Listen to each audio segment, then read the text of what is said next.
இருக்கீங்க? நல்லா இருக்கீங்களா? உங்க எல்லாரையும் இந்த குருத்தோலை ஞாயிறு சண்டே கிளாஸ் அன்னைக்கு மீட் பண்றதுல எனக்கு ரொம்ப சந்தோஷம். இன்னைக்கு குருத்தோலை ஞாயிறுன்றதுனால நான் வந்து கிரீன் கலர்ல ட்ரெஸ் போட்டு வந்திருக்கேன். ஏன்னா எனக்கு குருத்தோலையும் கிரீன் பார்த்தீங்களா, அதனால தான். நீங்க எல்லாரும் இன்னைக்கு உங்க சர்ச்சில் சந்தோஷமா குருத்தோலை ஞாயிறு செலிப்ரேட் பண்ணீங்களா? Wow, very good. நல்லா செலிப்ரேட் பண்ணிருப்பீங்கன்னு நம்புறேன். எங்க சர்ச்சில் ரொம்ப சந்தோஷமா நாங்க எல்லாரும் செலிப்ரேட் பண்ணோம். நிறைய டெக்கரேஷன்லாம் பண்ணோம். குருத்தோலையை வச்சு ரொம்ப சந்தோஷமா நாங்க வந்து செலிப்ரேட் பண்ணோம். சரி, இந்த குருத்தோலை ஞாயிறுனா உங்களுக்கு என்னன்னு தெரியுமா பிள்ளைங்களா? தெரிஞ்சிச்சுன்னா கீழே கமெண்ட் பண்ணுங்க. நான் உங்களுக்கு இதை குறிச்ச டீடைல் வந்து சிங்கி கூட சொல்லுவேன். இல்ல அப்படின்னா அதைத்தாமா சொல்லிட்டு இருக்கேன். தயவு செய்து நீ பேசாத, அமைதியா இரு.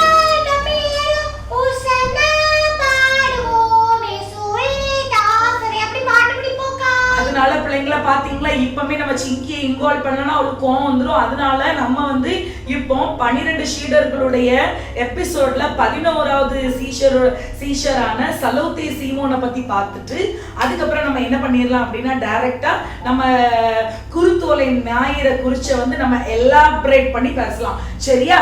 டைம் வேஸ்ட் பண்ணாம நம்ம இப்போ டக்குன்னு ப்ரேயர் பண்ணிடுவோம். அதுக்கப்புறம் என்ன பண்ணலாம், ஒரு பாட்டுக்கு, அழகான பாட்டுக்கு டான்ஸ் ஆடலாம். அதுக்கப்புறம் என்ன பண்ணலாம், நல்ல ஸ்டோரி பண்ணலாம். அதுக்கப்புறம் என்ன பண்ணலாம், நம்ம சிங்கியோட பேசலாம். அதனால இன்னைக்கோட சண்டே கிளாஸ் உங்களுக்கு ரொம்ப ஸ்பெஷலா இருக்க போது. நீங்க ரொம்ப எக்ஸைட்டடா இருக்கீங்களா? நான் ரொம்ப எக்ஸைட்டடா இருக்கேன். வாங்க சண்டே கிளாஸ்க்குள்ள போகலாம். நம்ம இப்போ ப்ரேயர் பண்ணிடலாம். சரியா? சோதரிக்கிற ஆண்டவரே இயேசப்பா, சோதர இயேசப்பா, இந்த வேலைக்காக நன்றி. இந்த வேலையில ஆண்டவரே இயேசப்பா, இந்த சண்டே கிளாஸ் உமது கருத்தில் தருகிறோம். ஆண்டவரே இயேசப்பா, அது ஆரம்பம் முதல் ஆண்டவரே இயேசப்பா முடிவு வரைக்கும் நீங்கள் பொறுப்படுத்திக் கொள்ளுங்க. இதில் இருக்கிற வசனமா இருக்கட்டும், ஆண்டவரே இயேசப்பா ஸ்பீக்கர், ஆண்டவரே இயேசப்பா இந்த ஸ்டோரியா இருக்கட்டும், ஆண்டவரே இயேசப்பா பாடல் வேலைகள், ஆண்டவரே இயேசப்பா டான்ஸ், எல்லா இடத்துலையும் ஆண்டவரே இயேசப்பா எங்களை மறைத்து ஆண்டவரே இயேசப்பா நீங்கள் வெளிப்படுங்க. ஆண்டவரே இயேசப்பா இந்த சண்டே கிளாஸை பார்த்துட்டு இருக்கிற ஒவ்வொரு பிள்ளைங்களையும் நீங்கள் ஆசீர்வதிங்க. ஆண்டவரே இயேசப்பா இயேசு கிறிஸ்துவின் ஜெபிக்கிறோம்ப்பா, என் ஜீவனில் நல்ல பிதாவே.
சொல்லுவேன் இயேசுவின் நாமத்தை மகிமையே படுத்துவேன் சத்தான உதைத்து தலை கீழா தள்ளுவேன் இயேசுவின் நாமத்தை எத்துவே உயர்த்துவேன் இயேசுவை தூக்குவேன் ஒருதா சுத்துவேன் இயேசுவா தூக்குவேன் ஒருதா சுத்துவேன் கழுத கட்டினா இயேசுவை சுமந்து செல்லும் கழுத கட்டினா இயேசப்பா சுமந்து செல்லும் கழுத கட்டினா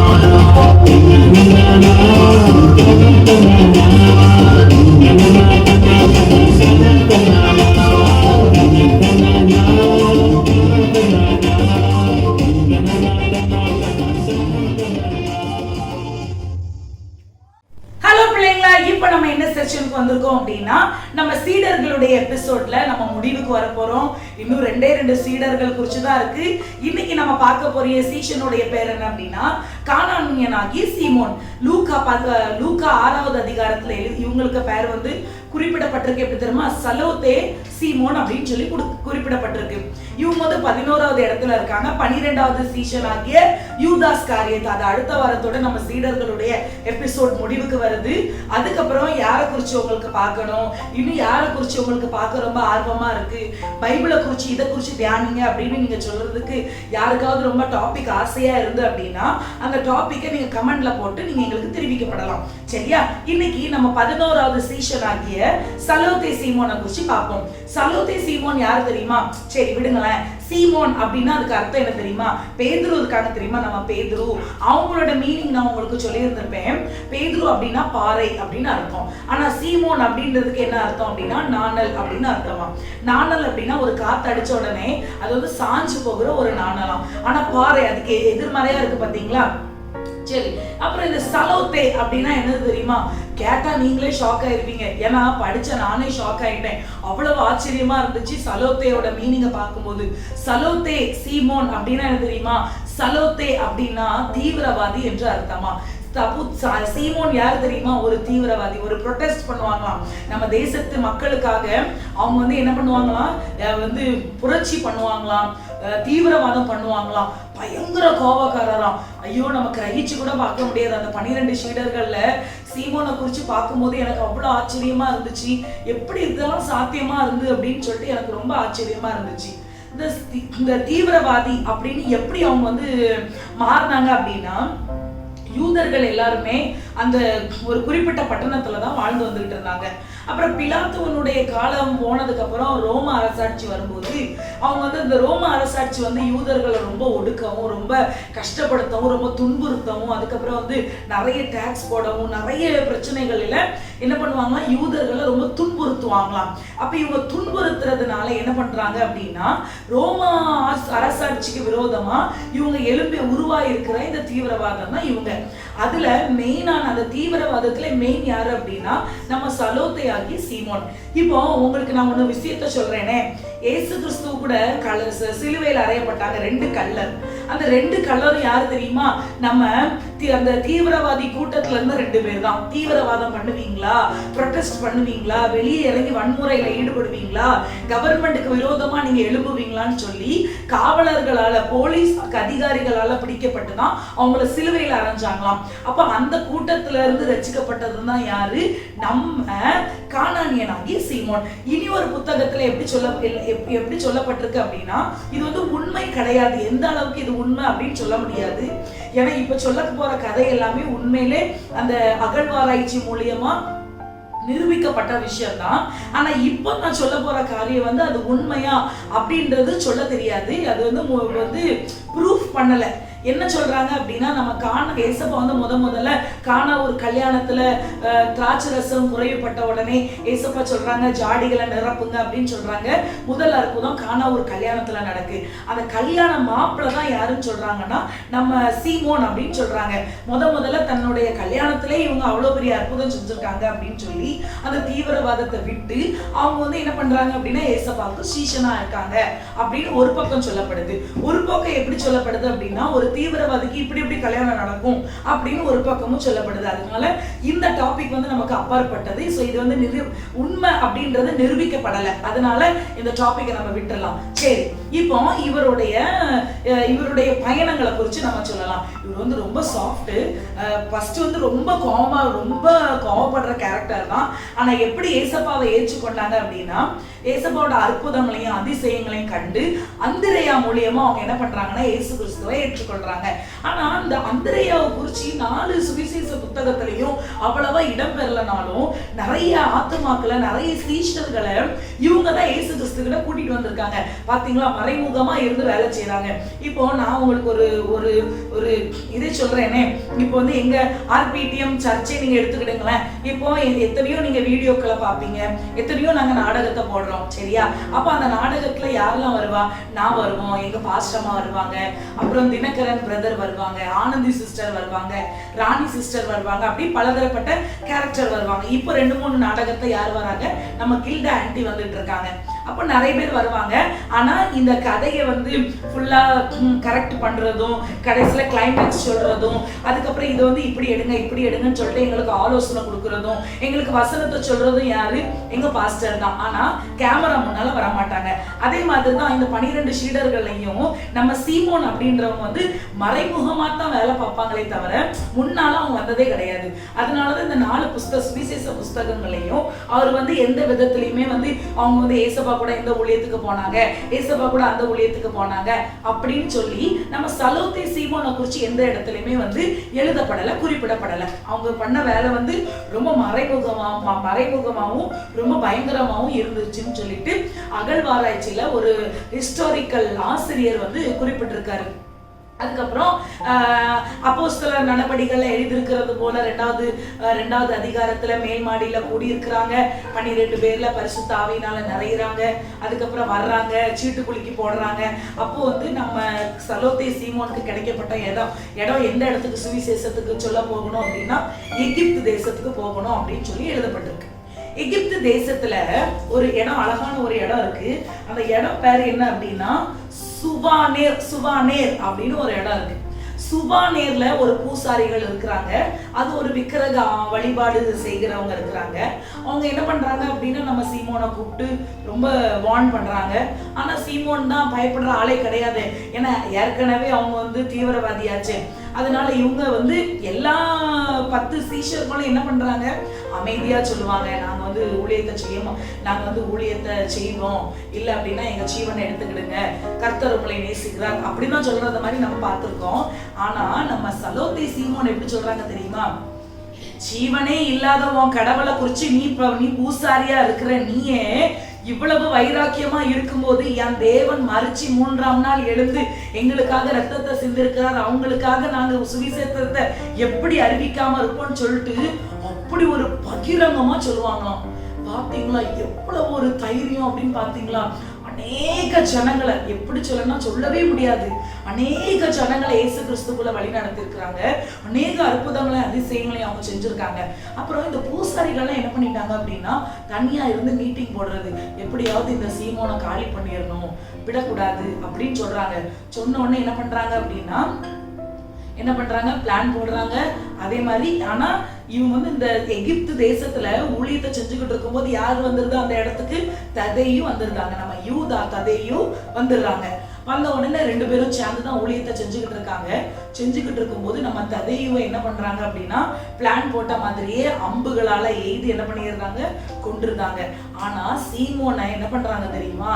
நீ ரொம்ப வாய் பேசினால அப்படின்னு சொல்லி 2 மரங்களில 2 காலையும் கட்டி மரத்தை அறுக்கிற ரம்பத்தினால 2ஆ வெட்டி போட்டுட்டாங்களாம்.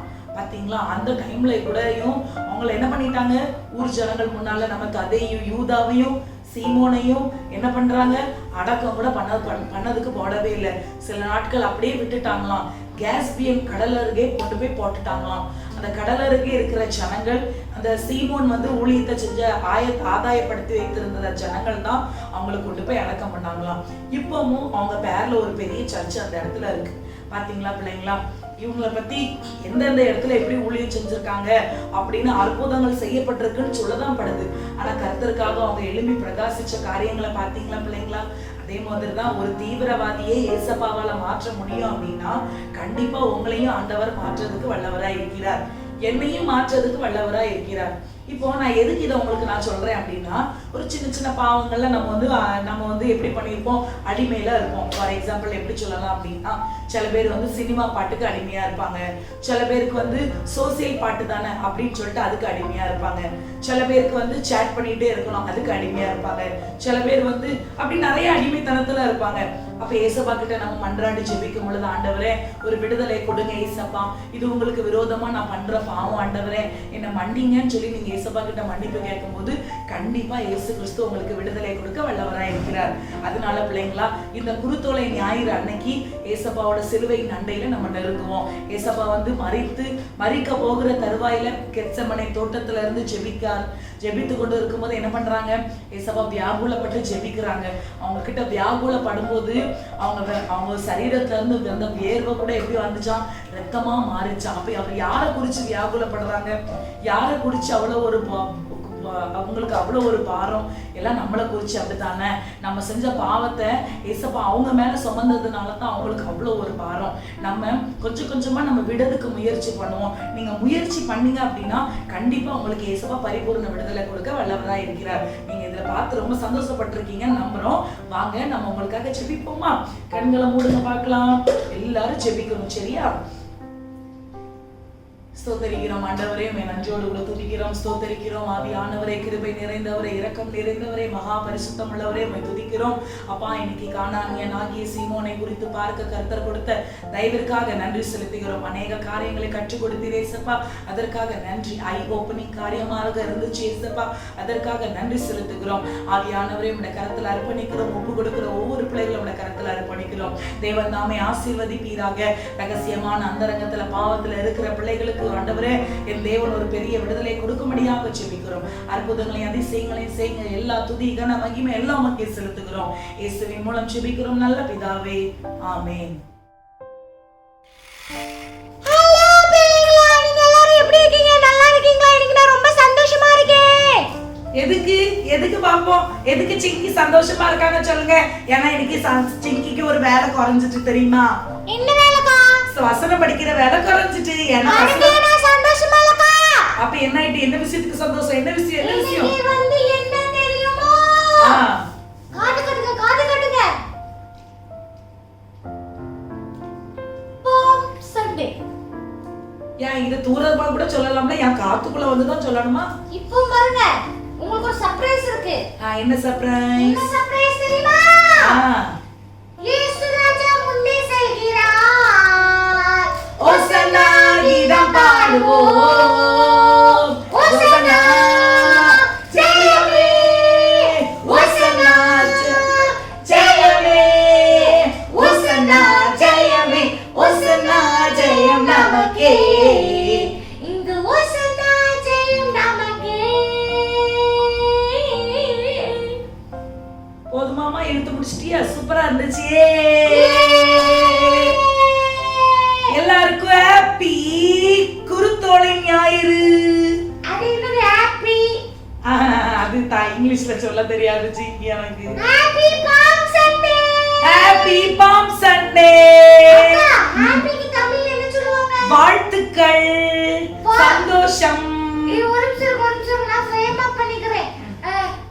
உங்க எல்லாருக்கும் இனிய குருத்தோலை ஞாயிறு நல்வாழ்த்துக்கள்.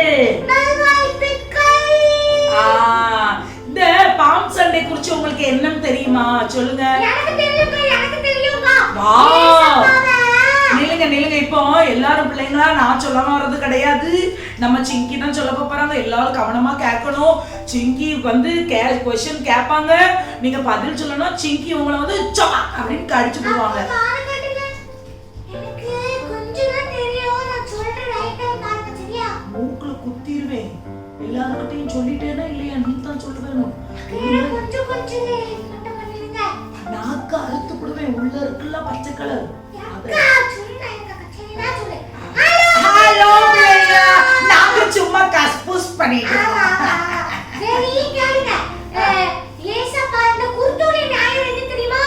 என்ன ஏசப்பாவை வந்து பவனில கூட்டு போவாங்க. ஆமா அப்போ நான் சொல்லிட்டா, அப்போ ஏசப்பா நின்னுட்டே இருந்தாங்க. ஏசப்பா நின்னுட்டே இருந்தாங்க. அப்போ எல்லாரும் சொன்னாங்க, இருங்க ஏசப்பா நம்ம வந்து போவோம்ட்டே இருந்தாங்க. அப்போ ஏசப்பா சொன்னாங்க, என்னமோ வர லேட் ஆயிட்டு நினைக்கிறேன். அப்போ ஏசப்பா சொன்னாங்க, அந்த கழுதையை பிடிச்சு கொண்டு வாங்க அப்படின்னு சொன்னாங்க. அந்த கழுதையை பிடிச்சு உடனே எல்லா மக்களும், அது என்னது கழுதைக்கு மேல நீங்க எப்படி ஏசப்பா உட்கார்ந்து போக முடியும்? நீங்க எவ்வளவு பெரிய ராஜா, நீங்க எவ்வளவு பெரிய ஆளு, நீங்க எப்படி கழுதைக்கு மேல உட்கார்ந்து போக முடியும் அப்படின்னு சொன்னாங்க. எதுக்கு ஏசப்பா ஏன் ஒரு ஆடை கூட்டு இருக்கலாம், ஏன் ஒரு மாடை கூட்டு இருக்கலாம், ஏன் விடுங்களேன். ஏசப்பா எவ்வளவு பெரிய ராஜாதி ராஜா, ஒரு வெண்குதிரையை கூட கூப்பிட்டுருக்கலாம். ஆனா ஏன் ஏசப்பா வந்து கழுதையை கூப்பிட்டாங்க உங்களுக்கு தெரியுமா? நான் அந்த வசனத்தை உங்களுக்கு சொல்றதுக்காக தான் இன்னைக்கு நான் உங்களுக்கு பைபிள் நான் சொல்றேன். செக்கரியா 9:9 இப்ப சார்ந்த வசனத்தை படிப்போம் பாருங்க பிள்ளைங்களா. இது வந்து செக்கரியா வந்து நியூ டெஸ்டமென்ட்ல கிடையாது, ஓல்ட் டெஸ்டமென்ட்ல இருக்கு சரியா? ஆனா ஏசப்பா பவனி போறது எதுல? एकदम லாஸ்ட்ல ஏசப்பா பிறந்து, ஏசப்பா வளர்ந்து, ஏசப்பா ஞானஸ்நானம் எடுத்து எல்லாம் முடிச்சி ஏசப்பாக்கு வந்து இந்த சிலுவையில அறையறதுக்கு ஒரு வாரம் முன்னாடி. Very good. அதே மாதிரி தான். ஆனா இது எப்படி செக்கரியால வந்துச்சு அப்படின்னு கேக்கீங்களா? நில்லுங்க வசனத்தை படிப்போமா?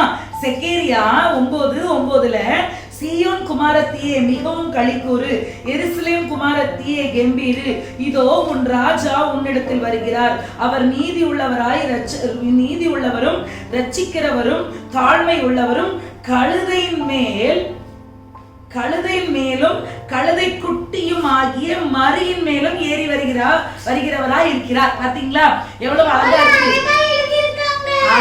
கழுதையின் மேலும் கழுதை குட்டி ஆகிய மரியின் மேலும் ஏறி வருகிறவரா இருக்கிறாராம். பாத்தீங்களா?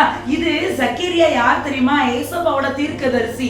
அதனால ஏசப்பா நம்மளுடைய உலகத்தின் பாவத்தை சுமந்து தீர்க்கிற தேவாட்டுக்குட்டி வரப்போகிறார், நமக்காக ரட்சகர் அவர்தான், நமக்காக மரிக்க போகிறது அவர்தான் சொல்லி ஏசாயா எழுதியிருக்காங்க, நம்ம எரேமியா எழுதியிருக்காங்க, செக்கரியா எழுதியிருக்காங்க. அதே மாதிரி செக்கரியா எழுதி அவங்க வந்து கரெக்டா துல்லியமா ஒரு வாரத்துக்கு முன்னால ஏசப்பா மரிக்க போகிற ஒரு வாரத்துக்கு முன்னால நடக்கக்கூடிய காரியத்தையும் செக்கரியால எழுதியிருக்காங்க. அதுதான் நம்ம எல்லாரும் என்ன பண்ணணும்? கெம்பீரிக்கணும். சீயோன் குமாரத்தியே கெம்பீரி அப்படி சொல்லி இருக்கல. சீயோன் குமாரத்தி யாரு? நீங்களும் நானும் தான். அதனால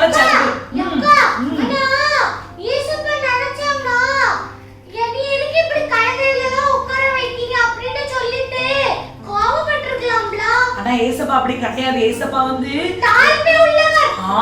உங்களுக்கு தெரியுமா? ஒரு ஏழை விதவை அவங்க மகனை இறந்து போயிட்டாங்கன்னு சொல்லி பாடையில தூக்கிட்டு போயிட்டு இருந்தாங்க. ஆமால. ஆனா அந்த ஏழை விதவை ரொம்ப அழுதாங்க.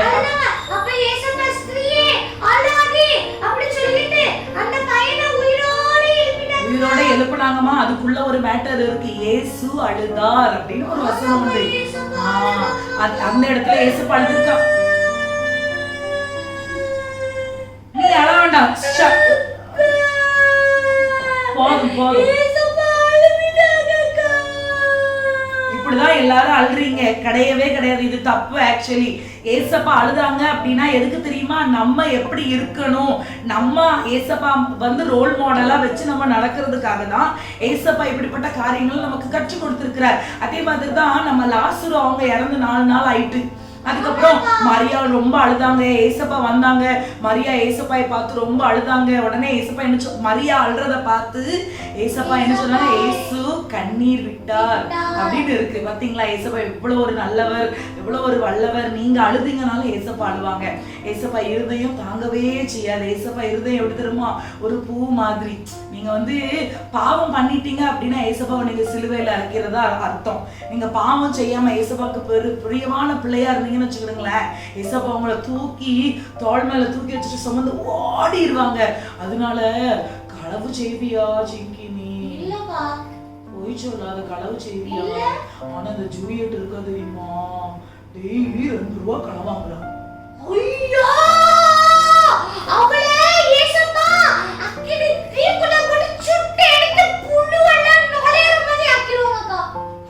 இந்த ஜெகு இருக்கா தெரியுமா? இந்த ஜெகு அவனும் 5 rupees களவாங்குறான்.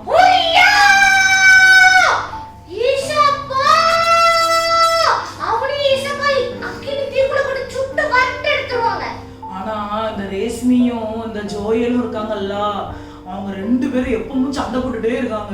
ஐயா! இவங்க வெளிய தப்பு பண்ணிட்டு இருக்காங்க.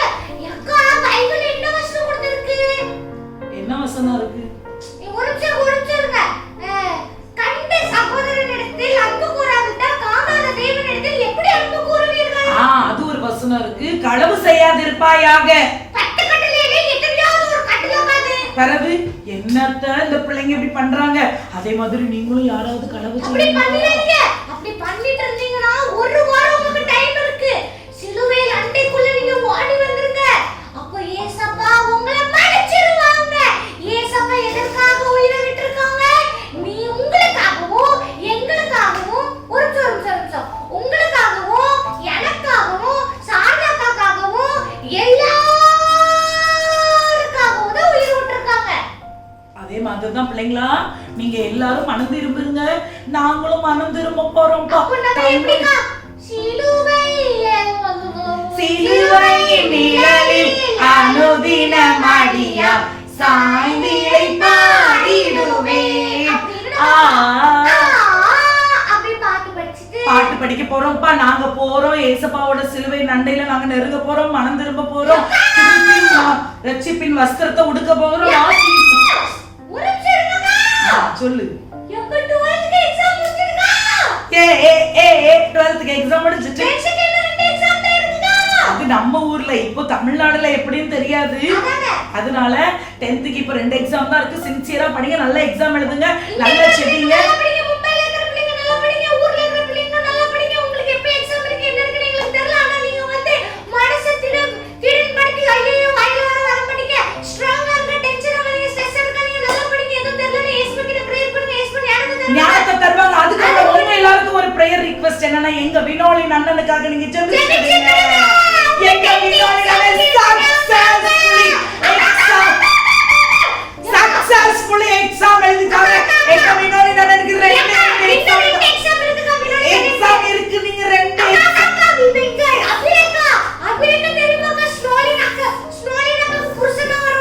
ஆமா ஆமா ஆமா எனக்கு ஸ்னோலின் அக்கா ரொம்ப பிடிக்கும்க்கா. அப்படியா? பேஷனே ஸ்னோலின் அக்கா தான். ஆமாக்கா, அவங்க அபிலேக் அக்காவும் எக்ஸாம் முடிச்சிட்டு அபிலேக் அக்காவும் ஸ்னோலின் அக்காவும் ஒரே ரவுண்ட் அடிக்காங்க இப்போ. அப்படியா? சரி சரி, இன்னைக்கு அபிரேக் அக்காவோட பர்த்டே நம்ம விஷ் பண்ணிடலாமா? இன்னைக்கு இல்ல, அவங்க பர்த்டே வந்து ஃப்ரைடே. அதனால நீங்க இந்த சண்டே பாக்கும்போது எல்லாரும் அவங்க பிலேட்டடா ஹேப்பி பர்த்டேன்னு விஷ் பண்ணி கமெண்ட்ல சொல்லுங்க. சொல்லிடுங்க. எல்லாரும் சேர்ந்து சொல்லிடுவோமா? Happy birthday to you அபிரேக்.